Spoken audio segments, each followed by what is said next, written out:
안녕하십니까. 저는 중개법인 나눔사랑 대표이사로 일을 하고 있고요. 신경매 전략연구소 선임연구관으로 있습니다. 제가 지금 오늘 주말마다 안동에 내려와서 이렇게 주말마다 사과 농사를 짓고 있는데요. 장소가 저희의 이 사과밭입니다. 사과밭이고, 그래서 왜 여기서 이렇게 지금 여러분들에게 촬영을 하냐면,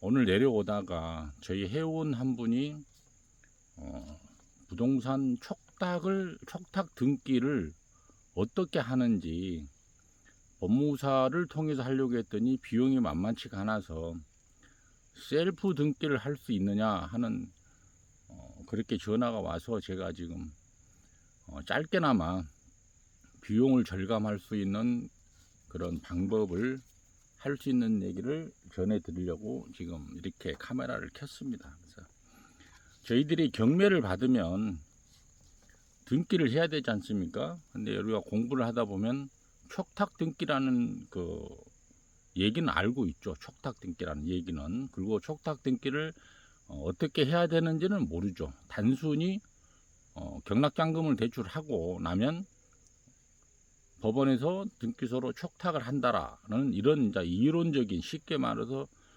중개사 공부를 하면서 자격증을 따기 위한 공부를 하면서 그렇게 이제 배운 건데, 실질적인 이론은 실무에 들어가면 엄청난 차이가 있습니다. 엄청난 차이가 있고, 법원 경매에 가면은 어느 서류 하나 이렇게 미비점이나 글씨 하나 토가 틀려도 다시 해오라는 식으로 이렇게 반려를 하는데, 촉탁 등기를 하기 위해서는 저희들이 준비해야 될 서류는 11가지가 있습니다. 11가지. 첫째가 부동산 목록이라 그러면은, 여러분들이 부동산 목록은 어디 양식도 없고 서식도 없고 어디 관공서에 뗄 수 있는 그런 서류가 아닙니다.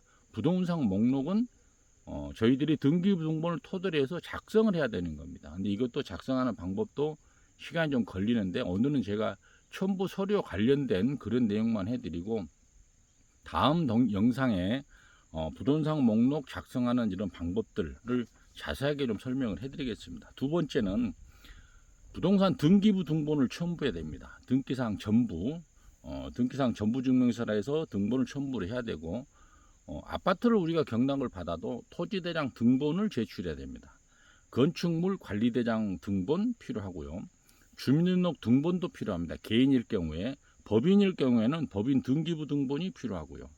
그 다음에 저희들이 취득세를 납부를 하죠. 근데 취득세를 여러분들이 경락을 받으면 어디서 내는지를 헷갈려 하십니다. 취득세는 구청 가서 내시는 겁니다. 그는 구청 가서 취득세를 냈고 영수증을 또 다시 법원에 제출해야 된다는 그런 말씀을 해주고, 이 부분도 다음에 영상에 정확하게 말씀을 해드리고요. 그 다음에 또 구청에 가서 등록면허세를 내야 됩니다. 등록면허세.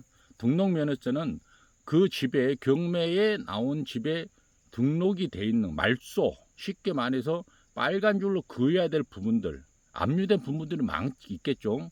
말소 기준 권리 밑으로도 전부 다 말소해야 되는 그런 부분들, 건수. 여기도 중요하신 거는 부기등기는 주등기가 말소가 되면 자동으로 말소가 됩니다. 그래서 그 부분에 대해서는 주등기만 말소를 하게 되니까, 등록면허세를 납부를 할 때, 말소할 때는 건당 저희들이 수수료를 내는데, 이 점을 좀 염려를 하시고 있고, 그 다음에 등기 신청 수수료가 15,000원이 들어갑니다. 그리고 말소 한 건당 3,000원이 들어가고요. 토지 건물 각각 들어갑니다. 그리고 말소할 사항, 말소할 각 등기를 특정할 수 있도록 접수 일자와 접수 번호, 이렇게 내부를 갖다가 정리를 해드리고 있고요.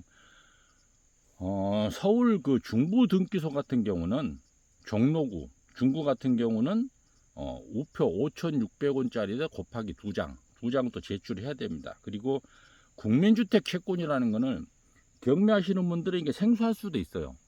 국민주택 채권. 그러면 우리가 뭐 집을 분양을 받거나 매매를 했을 때 뭐 이렇게 채권을 구매를 한다, 이런 얘기들을 많이 들어보셨을지 모르겠지만은, 경매를 하는데 무슨 채권을 필요하지?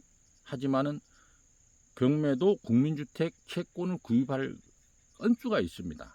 가령 금액이 9억 이상이 넘어가면 국민주택 채권을 구입을 해야 됩니다. 근데 이 금액은 국토부에 문의를 하시면 정확하게 산출을 해서 채권 금액이 얼마만큼 할인이 되고 얼마를 내야 된다는 걸 가르쳐 줍니다. 이런 부분들은 전문가들도 모릅니다. 이거는 그때그때마다 채권의 시세가 틀려지기 때문에 국토부에 물어보면은 그날 그 시점에 할인 금액이라 이런 게 정해져 있기 때문에 국토부를 통해서 확인해 보시면 알고요.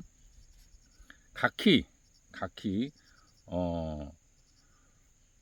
3개월 이내에 등본이나 대리인으로 갔을 때는 인감증명 이런 걸 첨부해야 되는 거 아시겠고요.